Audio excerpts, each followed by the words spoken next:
Tinawag mong walang jowa, NBSB, flat. Idadaan mo pa sa mga kwento mo sa kaibigan mo at may pa-ratings pa kayong naralaman? Hindi ko alam na ganun na pala kasakit yun para sa'yo. Kinuwento mo yung mga bagay na dapat sa atin lang na tayo lang yung nakakaalam.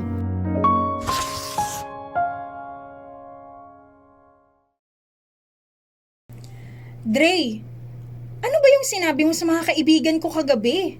Grabe ka! Sobrang bastos ng dating mo. At hindi ba bastos yung pag-rate nyo sa akin na parang hindi ako tao? Ano sinasabi nyong 4/10? Poor performance. Performance. Sa harap ko pa mismo. Dre, hindi naman seryoso yun. Joke-joke lang namin yun. Sana huwag mong dibdibin. Pero totoo yung kwento, di ba?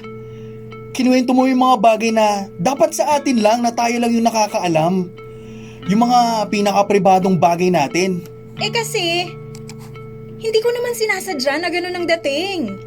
Naisip ko lang na makwento lang.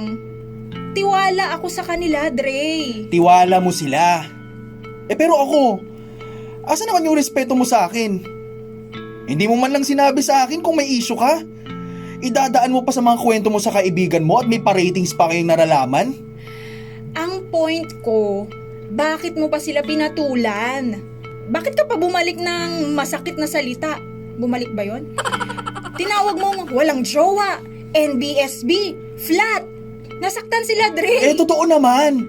Wala naman akong magagawa kapag mas inunan yung magchismisan kaysa mag-toothbrush lahat. Lia, nasaktan ako ha, sinasabi ko. Tapos tatawanan nila ako sa harap mo? Wala man lang nagsabi ng tama na? Ni ikaw mismo nakikitawa ka pa nga eh. Okay, gets ko. Mali rin ako. Pero dapat sana hindi ka na bumaba sa level nila. Lia naman. Kaya nga ako tahimik lang eh. Pero may hangganan din naman yung pasensya ko. Hindi ako perfecto.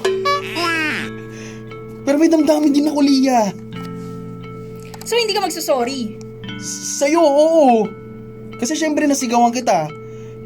Pero sa kanila, hindi ako hihingi ng sorry sa mga taong humubad ng dignidad ko sa harap ko. Grabe naman, patang twist.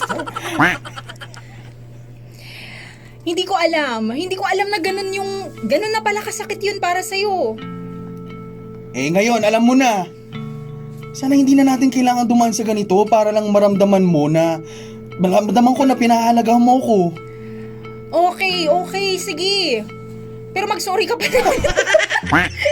Babae ako, lagi akong tama. Hindi ko naman kasalanan na mas inunan yung magchismisan kaysa mag-toothbrush.